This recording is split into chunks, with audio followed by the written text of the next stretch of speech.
Welcome to the Hardcore Closer Podcast. I'm Ryan Stewman, founder of HardcoreCloser.com, and this podcast is all about helping you, the salesperson, close more sales. And look, whether you're selling cars, homes, financial services, consulting, whatever it is that you sell, this podcast is dedicated to help you generate higher quality leads, increase your closing ratios, and show you how to charge premium fees for the items you sell so you can get paid what you're worth. Welcome to episode 84 of the Hardcore Closer Podcast. I'm so glad that you're here. If this is your first time, be sure to check out previous episodes. Obviously, there's at least 83 of them at this point. And do me a favor. Leave me a review on iTunes. We start every show out the same way. If you have listened to any shows before this one, I need you to leave me a review on iTunes. Here's why. I have a mission to reach 300 million salespeople and affect their lives. And you're one of them. You're listening to this show. That means you're one of them. Now, it's up to you to pass the torch on to somebody else. And one of the ways that you can pass the torch on is by simply leaving me a review on iTunes.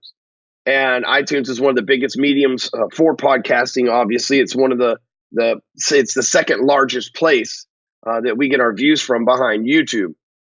And so I would just urge you to leave me a review. I put in the time each week consistently for 84 weeks now to bring you killer content, hilarity, entertainment, all that good stuff. I'm just asking you for one small favor in return. Just leave me a fucking review. Come on, man. All right. Right here we go. We got today's review that we're going to read on the show. Oh, this is funny. Y'all got jokes. Oh, this is funny. Low Energy Robert decided to give me a one-star review here. I didn't even know that we got 1-star reviews, right? Oh, you had to search deep because this is from May 2nd, 2016. So this is like from, let me just like, let's like put the brakes on for a second. Normally some shit like this would have me like mad. I'd be mad at Robert for fucking with me a little bit. And then I'd be even madder at the person's review that I'm about to read. I'd be calling this person a shithead and all this other stuff, which I don't know this person to be anything. I don't know them. In my world, they don't even exist. But not too long ago, this would have really, like this situation I'm about to tread into here would have really pissed me off. And, or would have made me extremely uncomfortable to say the least. But I can tell you, in the last few months, some massive shifts have happened in my life. I'm going to share some of that on the show with you today. And, the haters and stuff like that, I just don't give a fuck anymore. I don't think they're haters. I think they're fans. Right? If you're following my stuff, do you know how you guys love this show? You love the show. You come here every week. And some of you, most of you, because there's like 50,000 of you that listen to this shit every month. Most of you don't leave a review because we got like 600 or 700 reviews. Right? So the majority of you love the show, come back every month, and then don't do shit for me. But yet a hater will go there and leave a review. Either way, I'm getting in the iTunes newsfeed a little bit. But the shift that I've made, I'm so focused. And I feel because I got into this zone and this focus, this positive self-talk, the way that I'm thinking, the way that I'm making moves, the way that I'm leveling up from salesperson to CEO. I've got this new book coming out that's all about it. It's called Sell It and Scale It. It's with my editor right now, so it should be out within the next couple of weeks. We've already got the cover and everything else. Like it's pretty much go time with this one, and we'll be giving it away, I'm sure, on the show and all that stuff. So don't rush to Amazon yet. Let us get all of our funnels set up, and we'll probably end up giving a free plus shipping offer like we did with Elevator to the Top. But I don't have it out yet, so don't rush to Amazon. I'm just saying it's coming. I've given it to the editor. I've written the book. Now it's with the important people that make my chicken scratch legible. But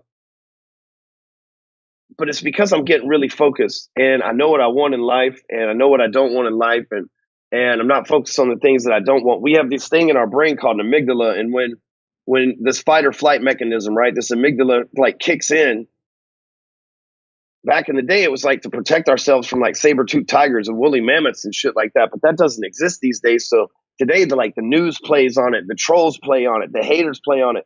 And listen, the people who fall into that stuff, man, they're simple people. And it's like Mark Twain used to say, never argue with an idiot because they drag you down to their level and beat you with experience. And so as I read this review, I'm not reading it from like, oh man, the haters hating on me standpoint. I'm reading it because fucking Robert put it on here, first of all. And he's got jokes, people. He's got jokes. But also, fuck it, it don't bother me like it used to. So this is a 1 star by, it says, the Michael Whitehead. It says this podcast was created by someone who sounds like he just figured out what curse words were last week and tries to put as many as he can while telling anyone in sales they pretty much all figure out week 1. All right, guys. By telling anyone in sales stuff, they pretty much all figure out week 1. Nothing hardcore about this, but the bad language. Sorry, Ryan, you can't treat people like garbage and expect stuff like this to happen. Apparently, I treated this individual like garbage at one point. I do not remember. So, but there we go, And who reads a 1-star review on the air? It's kind of weird. Thanks a lot, Robert, for that uncomfortable situation. Wasn't really uncomfortable though, because really I have leveled up, folks. You're about to see as always, but you're about to see an even better version of Ryan, because let's talk about it today. In our episode, it's turning our weaknesses into strengths. Before we get into this real quick, if you have not been to funnelcloser.com, go over there. It is a game changer. Right now, there's people making $20,000, $30,000, $40,000 a month already from our program. We're about to double the price. We're about to close the doors. Like all these scarcity things that you see in people's sales copy, all that's about to happen because we're about to perfect the game. And we've got a lot of people already over there. I'm offering you an opportunity to join us. But don't just jump in with us. I want you to see the future of sales. I want you to see the opportunity that's out there. So go over to Funnel Closer. That's funnelcloser.com and sign up for the free training and make sure you hop on there and check it out. Let's get into the episode here. 5 ways to turn your weaknesses into strengths. Number 1 is exercise the muscle. When Garrett J. White was the first person to ever take me to a CrossFit workout. And up until Garrett J. White took me to a CrossFit workout, I thought the same thing you probably do. CrossFit is for fucking annoying people who don't shut the fuck up about CrossFit. And I went and did it, and it beat the shit out of me. It was very intense and hard, and I'd never done anything like that. And Garrett said, you won't be able to maintain the same body shape and optimal health in your 30s working out the way that you did, the working out the way that you were taught by your high school football coach. And now I didn't play football in high school, but I got what he was saying. And so in CrossFit, there's lots of squats and snatches and cleans and jerks and other sexual innuendo sounding exercise movements, right? But basically, there's a lot of lower body work. Well, most of us just work out how our gym teacher taught us. You do bench press, squats, leg extensions, leg curls, bicep curls, tricep extensions, shoulder press, pull-ups and back, some calves, you run, do some sit-ups, boom, full body workout, right?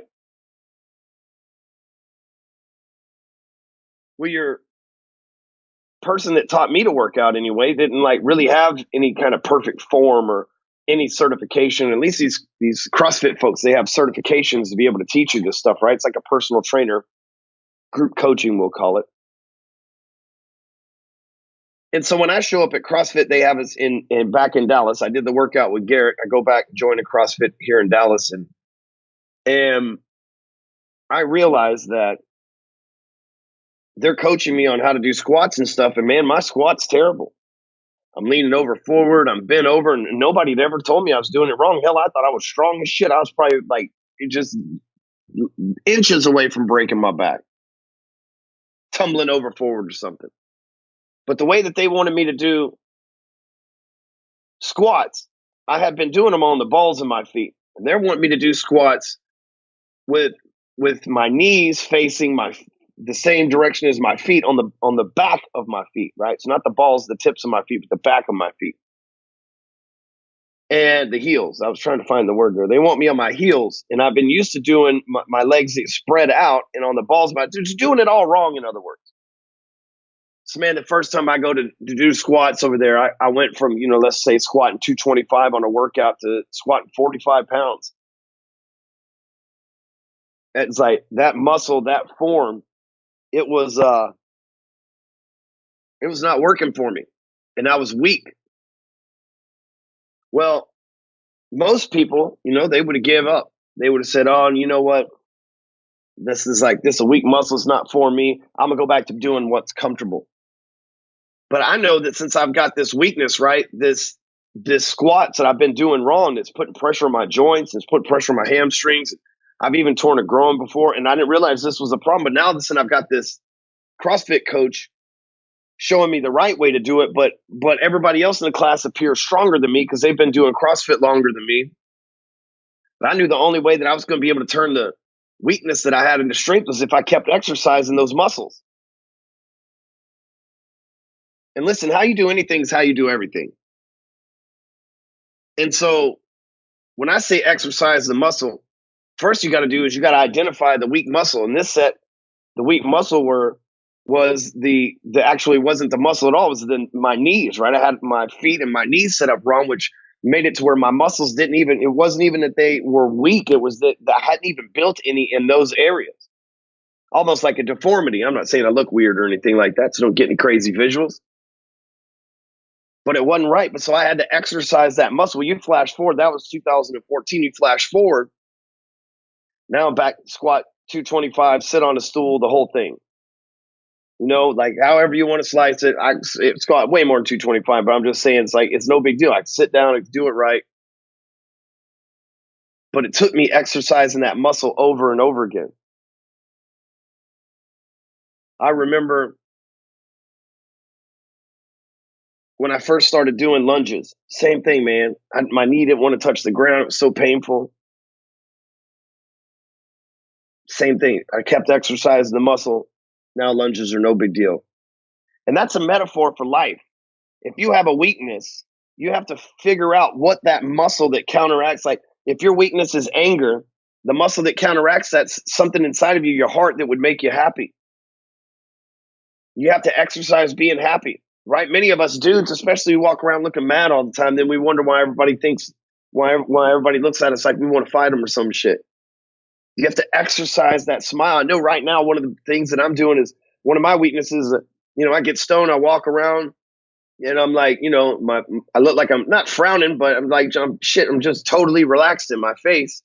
And it looks like I'm mad, right? Because my like resting bitch face or whatever you want to call it looks like I'm mad. So what I'm going to do instead is I've been practice smiling. And they always say it takes more muscles to frown than it does smile. But I want to walk around with like a smirk on my face. But I know that my mouth muscles are weak, so I've been exercising them. I know that my anger game, like I would get angry so easily. I would, like we were talking about right before this segment here, I would get angry so easy. I needed to exercise my happiness muscle, my heart. And so what you do is you identify the weakness. And even though it's uncomfortable, even though it hurts, even though it might make you look like a fool in front of others, you got to exercise that muscle.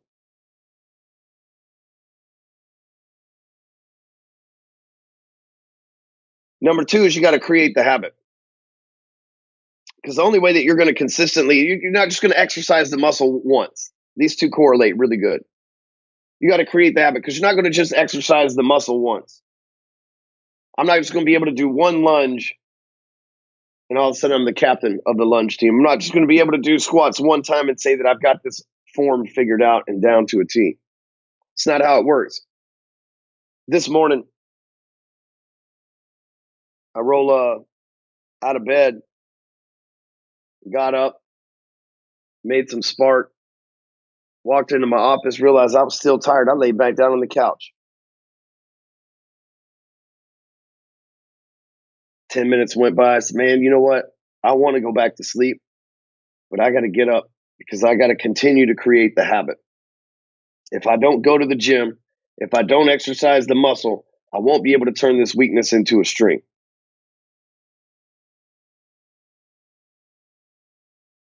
And habits, I've been working out. And again, a lot of this, since we're talking weakness and strength, there's a natural, supernatural correlation between everything. And the habits that you create dictate the success that you're going to be able to partake in the future. And by what I'm saying is, if you have a habit of waking up early now, It's going to be way easier to wake up early in the future, right? Like right now, I wake up at 5 a.m. I feel like I overslept a little bit usually. 10 years ago when I first started waking up, 15 years ago when I first started waking up at 5 a.m., it was hell. I hated it. I hated it. But now I've created the habit, and it's easy because I've exercised that muscle. Number 3, you got to do the hard stuff first. This is how you turn a weakness into strength. So let's take the other 2 and set them aside and talk about doing the hard stuff first. The reason why I work out at 6 in the morning is because it's hard to work out. I'm not getting any younger. I'm getting older. I'm getting brittle and braille. I'd be susceptible to, the shit that happens to you when you get older. You pull it back or fucking break a hip or fucking got a prosthetic dick or whatever the fuck it is, right? Well, I'm scared of that shit. But it's hard to work out. It fucking sucks. I'm one of the oldest people in my CrossFit class, right? I'm one of the slowest people in my CrossFit class. I'm strong, but I'm slow. But I do the work. Every day I get up, I go to the gym. This morning I didn't want to go. I went, I did the shit that I had to do. I do the hard stuff first. We record these podcasts in the morning. This podcast coming up with all this content, talking for 30 minutes ain't exactly fucking easy, pal. We do it in the morning to get it out of the way. I preload my day. I do all the hard shit that I got to do for the day before noon. Because once I get the hard shit out of the way, the easy shit comes easy. It makes it seem that much easier. And doing the hard stuff, man, it turns weaknesses into strengths in the sense of the things that were the hardest to get done, the biggest barriers, the toughest goals, the biggest task. You push through those things, man. It does something for you. It's so much easier for me to go home at the end of the day and go, it's awesome. I get to go home and spend time with my family versus me go, shit, now I get off work. I got to go to the gym. It's easier for me to do the work early in the morning than at lunchtime go, man, you know what? I don't know if I got a full hour for me to hit the gym or not. I'll just skip it. It's hard to go to the gym. I do that first. It's hard to write blog posts. It really is. I'm not fucking Hemingway, nor am I Stephen King or anybody like that. It takes a massive amount of focus and effort on my end to put the blog post together. You motherfuckers have no idea how much I love y'all. That shit is hard as fuck. I do it in the mornings. First thing. Matter of fact, I do the hard stuff first. I do blog posts Monday morning, first thing, so I get the hard shit out of the way for the week. Tuesday morning, the 2 hardest things that I got to do are the Whiteboard Wednesday recording and the podcast recording. Those are fucking hard to come up with material for both of those things, especially we're on episode fucking 84. So that means, are we on 84? I think it's 84. Yeah, so we're on episode 84. That's not to mention the 200 I have of my previous podcast, and not to mention the 400 times I've been interviewed. Fuck, man, I got to consistently come up with new shit to say. You think low energy Robert's cranking this shit out anymore? He fucking tapped out like episode 26. Now his whole fucking premise is, which one of these you want to talk about, boss? Like, shit, it's hard. You think Alex is giving me instruction on what to say in my videos? Hell no, I got to come up with all that. It's fucking hard. But we're doing the tribe call and blog post on Monday morning. 2 hardest things I got to do every week. These 2 second hardest things are coming up with content for this podcast and Whiteboard Wednesday. I'm doing that first. Guess what? Wednesday, Thursday, and Friday ain't nothing to it but to do it. Because I've done the hard shit first. And when you do the hard work first, guess what? You work hard, you get results. So you do the hard stuff first, you exercise the muscle. You continue to do the hard stuff first, you create the habit. And guess what? Eventually, weakness leaves the body and strength takes its place. Number 4, improve daily. And we'll go back to CrossFit on this because this is a big deal in there too. It's a big deal with our sales team here. But CrossFit records your times and your weights.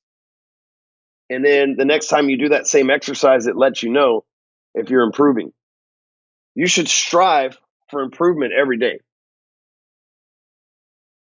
Every single day you should improve in every area of your life, just a little bit. Oftentimes, improvement simply means experience and a lesson learned. But you should seek to grow every day.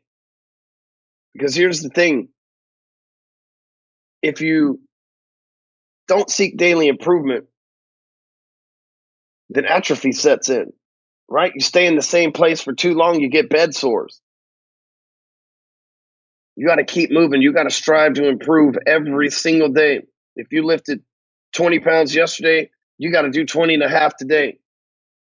Every day. And it's not just weights. If you called 5 leads yesterday, you need to call 6 today. If you called 6 leads yesterday, you might need to call 12 today. If you made 1 sale yesterday, you probably need to make 2 today. The problem is so many people, they improve to a certain level and they peak, they plateau. And they drop off. And they say, I've improved enough. I'll just stay here for a while, set up camp. But what happens is time goes by and that strength that got you there to that plateau starts to go away because you hadn't been climbing. You hadn't been climbing the mountain anymore. You've been sitting on top of it. The weakness starts to settle back in. The moment you stop seeking to improve every day, the weakness starts to settle back in. Which leads us to number 5, last one, refuse to accept weakness. When I knew I couldn't do those squats the way that a professional person would do squats, I refused to accept that. I worked it until, hey, I don't care what you look at. With me, what you don't know about me is I got a 6-inch rod in my hand. I'm not making dick jokes here, ladies and gentlemen. A 6-inch metal rod in my right hand. My wrist does not move. I'm like the fucking Terminator. You get hit by me, and it's like getting hit by fucking Optimus Prime, all metal bars and shit. And so when I do overhead squats, it's that's where you hold the bar above your head like shoulder press, and then you squat down. My balance shit ain't right because my wrist doesn't move around, which plays a huge role in your balance, believe it or not, especially when you're holding a bar over your head. It's like the most I can do for overhead squats is the bar, maybe the bar and 10 pounds on each side. But I was told by the doctor I'd never be able to do anything like this again, but I refuse to accept weakness. Every week I'm in there working on my overhead squats. And I refuse to accept because I'm working on my core, get my core stronger so that I can hold the balance better. But in the beginning, I couldn't even squat. I had to put the bar on my shoulders to be able to squat down because there was no way I was holding it over my head. 3 years later, I can do the bar and 2 tens on each side, which is 65 pounds if you're counting. 110 on each side, I mean. But that's because I focused on improving every single time I went to CrossFit, and I refused to accept the weakness. My ego wouldn't let me accept it. I'm like, oh, hell no. She's over there lifting more weight than I am. Damn it, Ryan, get it together. So let me give you a quick recap. How to turn weakness into strength. First, you got to exercise the muscle. Find out where you're weak, identify where you're weak, and work that motherfucker out. Create the habit of doing it even when you don't want to do it. And then what's even better than that is when you do the hard stuff first. Then once you know what you got your habits, your exercise, do your hard stuff, look to get stronger every day, improve daily.